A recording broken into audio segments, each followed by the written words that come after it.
Hola hermanos y hermanas, ¿qué tal se encuentran? Un gusto estar aquí otra vez, un gusto poder destinar una vez más este espacio que, pues como saben, buscamos ampliar los espacios, los medios, los recursos para que podamos, pues, seguir edificándonos mutuamente y también, pues, seguir siendo edificados en nuestra vida espiritual.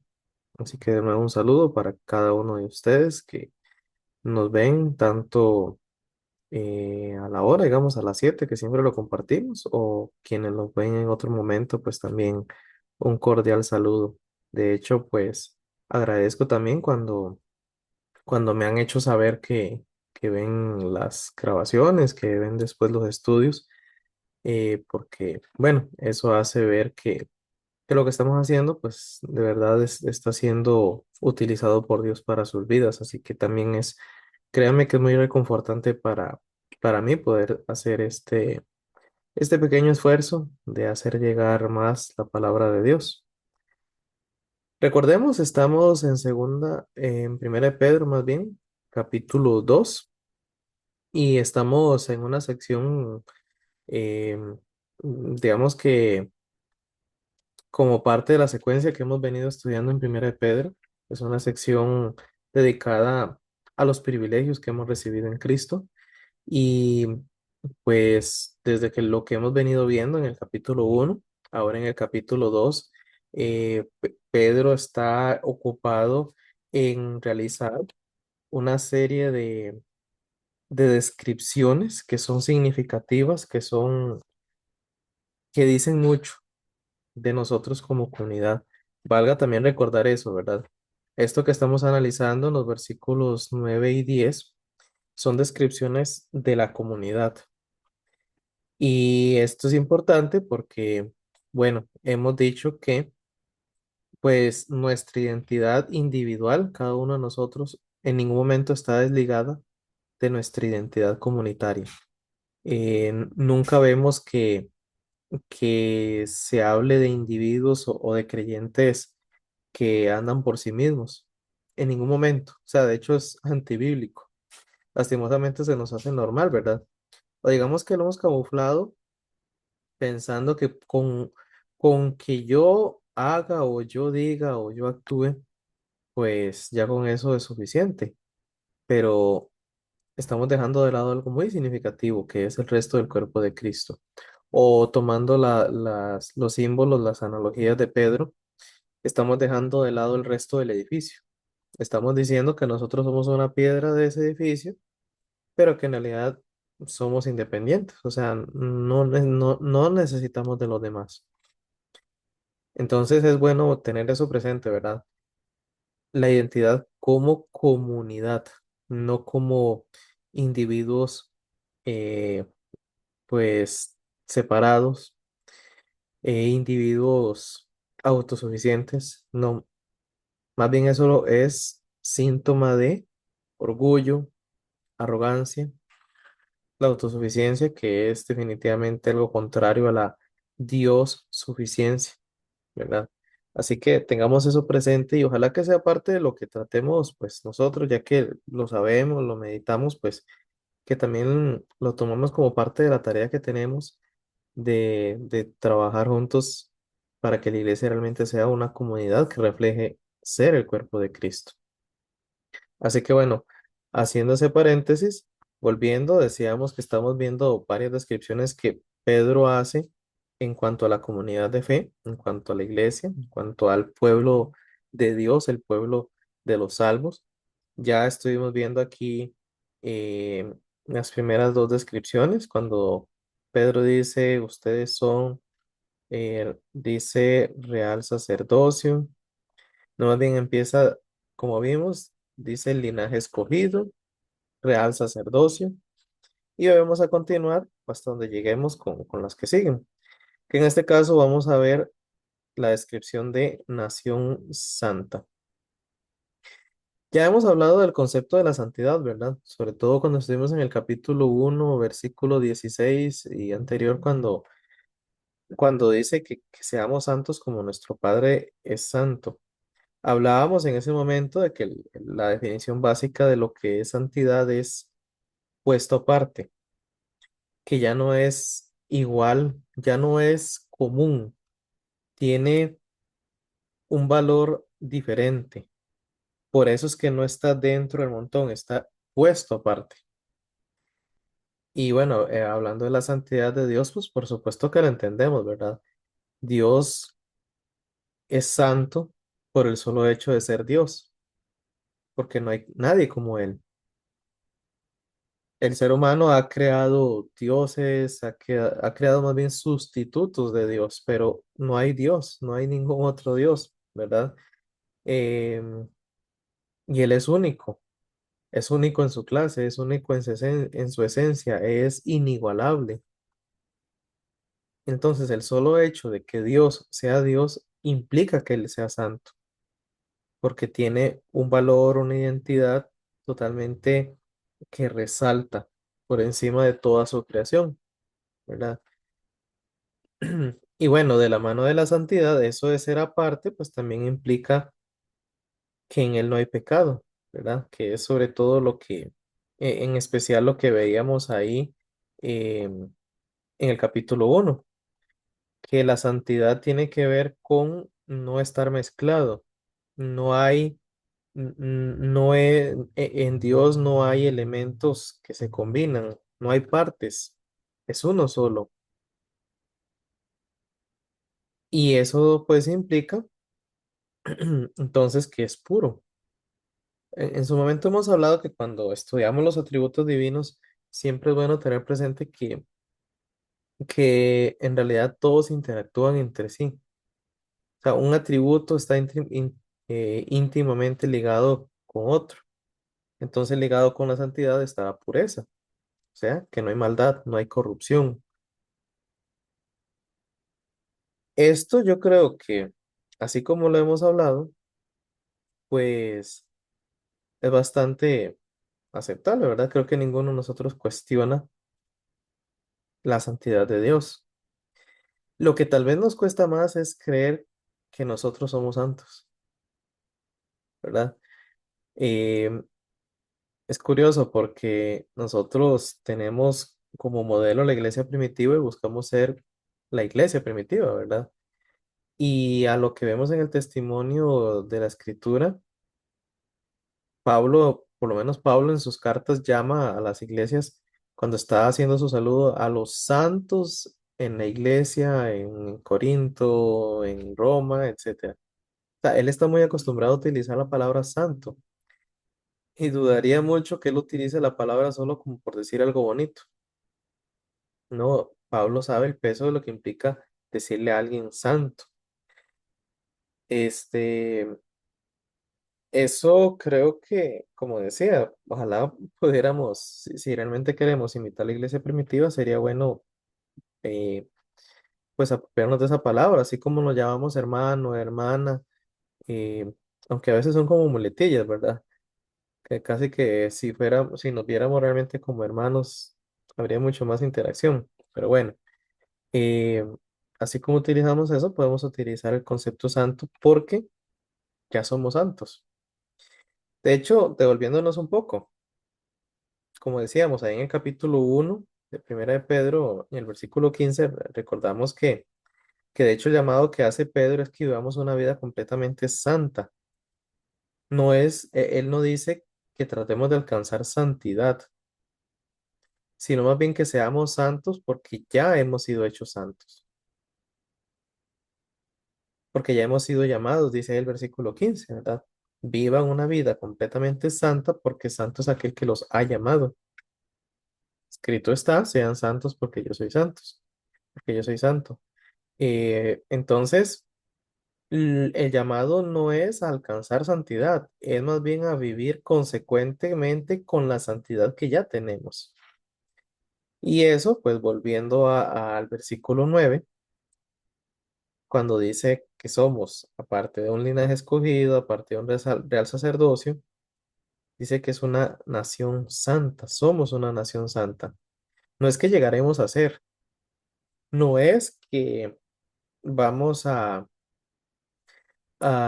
esforzarnos para llegar a ser santos o que vamos a cumplir una serie de requisitos para ser llamados santos, como por ejemplo se hace ahí en el catolicismo, ¿verdad? Que, que tienen como un proceso ahí para nombrar a quién es santo. No, eso no tiene ni más mínimo fundamento bíblico, porque ya el solo hecho de haber sido rescatados por Cristo mediante su sangre, ya nos hizo santos. Ya somos parte. Y no son individuos así aislados. No es que un santo salió de allá, de un país, y el otro de otro lado. No. En todo el mundo hay miembros de esa nación santa. Ahora veamos también que ambas palabras, nación santa, tienen, como decía, bueno, bastante peso las dos palabras. En primer lugar, porque ya hemos hablado de que Dios como comunidad nos ve como una nación, bueno, una nación que es, eh, la palabra nación en sí se traduce de etnos, que significa pueblo, como un grupo étnico.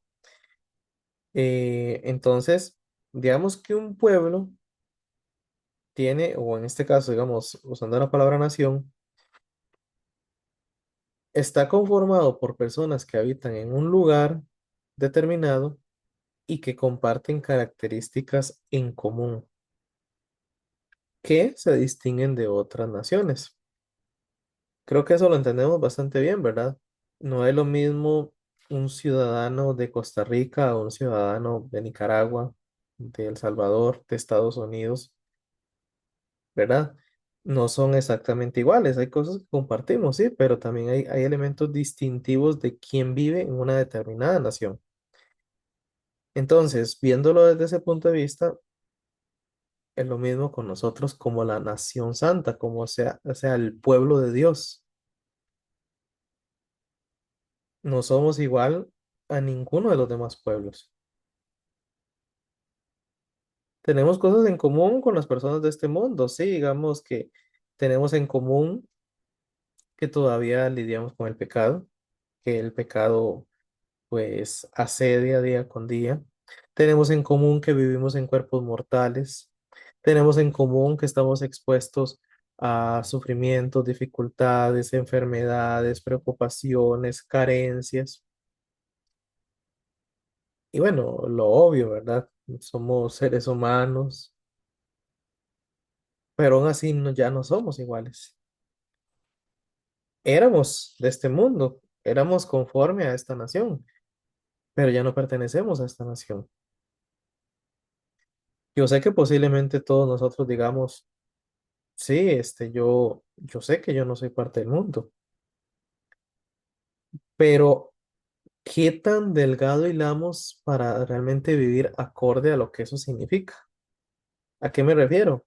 Bueno, si yo no pertenezco a este mundo en el que reina el pecado, reina Satanás, sino que yo pertenezco a una nación en la que reina Dios, reina el soberano Señor, que fue el que me trasladó de las tinieblas a su luz admirable, entonces, en teoría, yo no vivo igual que con las mismas metas, con los mismos sueños, con los mismos propósitos que las personas del mundo. O sea que a mí no me debería confundir, más bien consumir el afán y la ansiedad por las posesiones, por el dinero. No me debería quitar el sueño lo que piensen los demás de mí o el querer tener todas las cosas bajo mi control. No debería, no sé, vivir angustiado, o sea, que me robe completamente la paz cuando surge una enfermedad o cuando hay un problema familiar. Claro, como hay cosas que compartimos con las personas de este mundo, obviamente hay cierto grado en el que sí, o sea, por ejemplo, apenas surge una enfermedad, ahí, obviamente, pues uno va a sentir dolor, obviamente uno va a sentir como preocupación y va a querer buscar medicina, buscar tratamiento, sí, pero lo que no debería ser diferente, lo que debería ser diferente más bien, es que si yo pertenezco a la nación de Dios, a quien debería acudir de inmediato para encontrar consuelo, guía, paz, no debería ser el doctor, no debería ser el jefe, o no debería ser la medicina, no debería ser, no sé, la pareja, los hijos. No digo que no acudamos a estas cosas, no digo que no busquemos el apoyo, la dirección o la guía de estas personas o de las cosas. El problema es cuando es lo primero que se viene a la mente. O sea, lo primero que viene a nuestra mente de quién va a ser el que solucione o haga, afronte la situación o la necesidad o la carencia, es lo que determina si quién es el que reina. Porque si mi ansiedad es por hasta que yo logre tener este ingreso económico, hasta que yo logre tener esta posesión, eh, qué sé yo, esta pantalla, esta computadora, esta cocina, esta casa, este carro, entonces estoy diciendo que mi enfoque está en lo terrenal, que lo que yo necesito, o por lo menos lo que yo creo que necesito, está limitado a este mundo. Muy diferente sería que yo diga, bueno, pues una casa es una necesidad, pero el proveerlo va a ser algo que Dios se haga cargo, porque Él es mi rey. Yo se lo voy a poner en las manos y le voy a decir, Señor, yo quisiera pues poder comprar esta casita por esto, esto y esto. Señor, te pido que me des sanidad de esta enfermedad, te pido que sanes a mi hijo, porque sé que tú eres Dios, porque sé que tú eres soberano y sé que tú proveerás los medios. Tú me dirigirás, actuarás por medio de los médicos, por medio de las medicinas. Es muy diferente, es a que yo diga, ah, mi hijo se enfermó, yo tengo que solucionar esto. Yo soy el que voy a encontrar cómo eh, aliviar su dolor. Yo quiero esa casa y yo soy el que la va a alcanzar porque estoy convencido que yo soy el que tiene que hacerse cargo de eso. Si lo notan, que yo no estoy satanizando ninguna de estas cosas. Tratar de tener un trabajo estable, tener posesiones básicas. Claro que tampoco estamos diciendo derrochar, porque ya el derrochar es síntoma de materialismo y definitivamente es síntoma de vivir según este mundo. No estoy satanizando estas cosas, pero sí estoy diciendo que las podamos ver detrás de Dios. O sea, como dice Pedro más adelante en esta carta, dejándole todo el asunto a Él, echando toda nuestra ansiedad delante de Él, respetándolo, que Él está por encima de nosotros, que nosotros no estamos en el trono de la creación y de la gracia, Él es el que está ahí. Entonces ven que ya cuando uno lo hila más delgado, entonces eh, realmente es buena tarea sentarse a pensar. Porque una cosa es que nosotros digamos, sí, yo sé que yo soy peregrino y extranjero y en esta tierra, pero otra cosa es que realmente el estilo de vida sea así. Y lastimosamente, o sea, es algo que se evidencia, porque una cosa es que los creyentes digan, sí, yo tengo que trabajar, sí, yo tengo pues cosas que hacer, pero otra cosa es que sencillamente nunca haya una prioridad para el Señor. Y siempre, creo que sobre todo la vida en ciudad es como la mayor justificación que existe. Ah, es que yo tengo que trabajar mucho, es que tengo que hacer horas extras, es que salgo hasta esta hora. Ah, es que por mi horario, pues yo no puedo. Y no sé, creo que es una excusa que se ha justificado mucho. Por supuesto, hay situaciones de situaciones, ¿verdad? Pero realmente pensémoslo, al final yo no soy juez aquí de nadie. Cada uno sabe realmente en su corazón si definitivamente no tiene más posibilidades de tener comunión con los hermanos, de tener mayor comunión con el Señor. No sé si su horario es de tarde-noche y por eso no puede en las noches reunirse con hermanos, pero hay hermanos que en las mañanas también tienen libre o alguna mañana a la semana pueden salir, pueden recibir o pueden invitarlos a salir. ¿Entiendes? En realidad cuando hay prioridad, uno busca siempre la forma, la manera de mantener el vínculo. Eh, por ejemplo, un ayuno, o sea, seamos francos, quizás son de los hábitos espirituales que menos practicamos, pero en realidad muy necesarios. Y siempre la excusa, es que no, yo no puedo porque yo trabajo en las mañanas. Pero hay otras formas de ayunar. No es necesariamente que solo uno desde la mañana se levante y se encierre en la habitación. Uno puede ayunar de X prácticas, de X cosas. También está el desprenderse de cosas que también uno no, digamos que están estorbando. El teléfono, por ejemplo, a ser sincero y decir, mira, yo nunca tengo tiempo, pero de hecho, no sé si ustedes han visto, los teléfonos tienen un medidor de cuánto tiempo de pantalla, o sea, cuánto tiempo está la pantalla encendida. No sé si se han dado la tarea de revisarlo. Y es interesante realmente pensar, bueno, ese tiempo en pantalla, si yo lo usara para, en lugar de abrir una red social o para cualquier otra cosa, yo lo abriera para leer la Biblia o para leer un libro de fe, o para chatear con una persona o para hacer una videollamada con un hermano, ya sería muy diferente, ¿verdad? Y tal vez en realidad sí hay tiempo, pero creemos que no tenemos, pero es porque lo estamos utilizando en algo que tal vez podemos prescindir de esas cosas. Así que como pueden notar, en estos aspectos sí es importante que hilemos delgado, o sea, que realmente pues analicemos más en detalle es cómo realmente está nuestra priorización del Señor, porque eso determina si efectivamente Él es Rey y eso determina si efectivamente estamos viviendo como parte del pueblo de Dios, como parte de una nación santa. Va a determinar qué tanto realmente estamos actuando acorde a la santidad que hemos recibido. Si alguien tomara mi día a día, las ocupaciones diarias, o sea, si alguien agarrara mi agenda del día a día y la compara con un incrédulo, cualquiera que sea,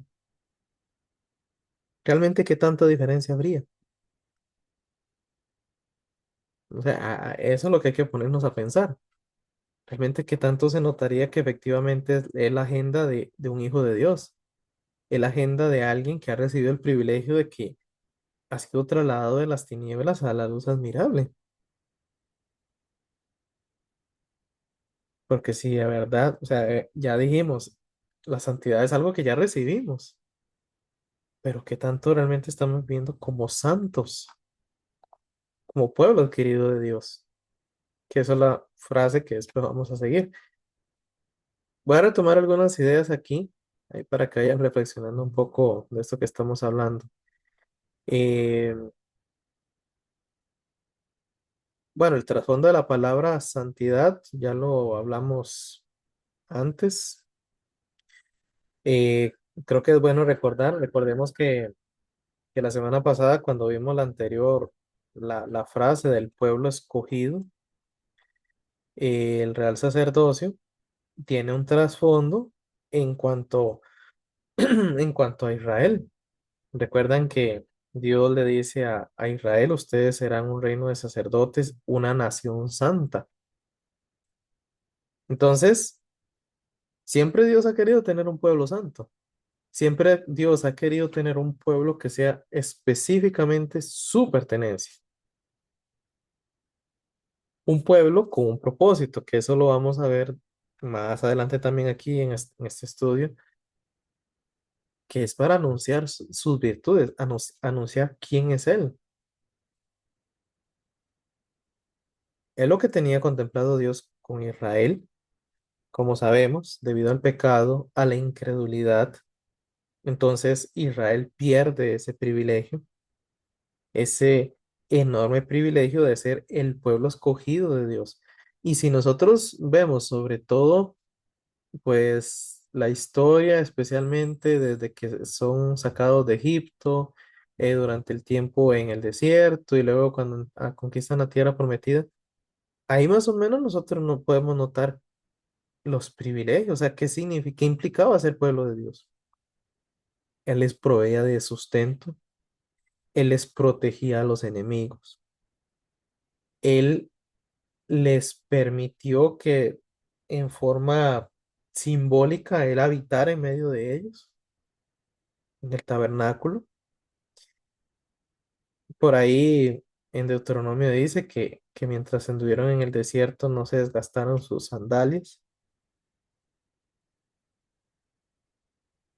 Él les dio la victoria sobre una infinidad de pueblos que de otra manera jamás hubieran derrotado.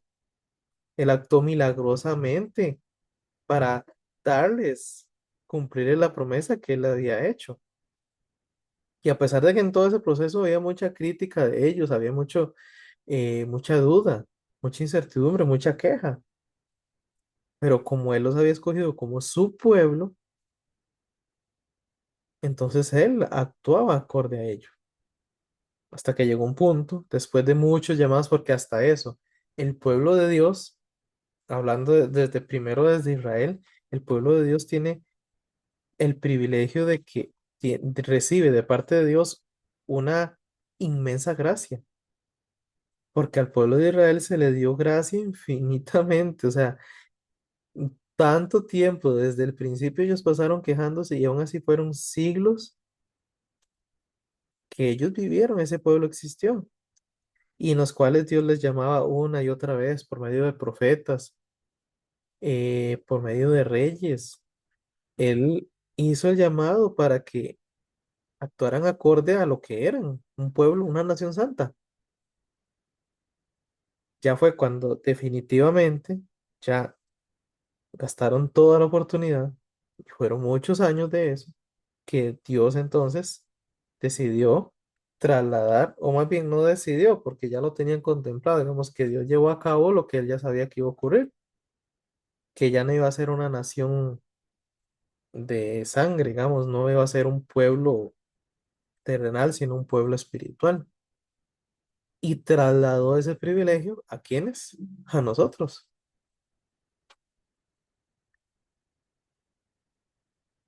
Así que eso es lo que significa para nosotros ser una nación santa. Dice aquí, Dios pone aparte a los creyentes principalmente para que tengan una relación con Él y el servicio a Él fluye de esa relación. Ven, Él primero nos hizo santos, nos reconcilió con Él, nos trasladó a su soberana potestad y estando ahí ahora nosotros le podemos servir acorde a esa santidad en la que tenemos.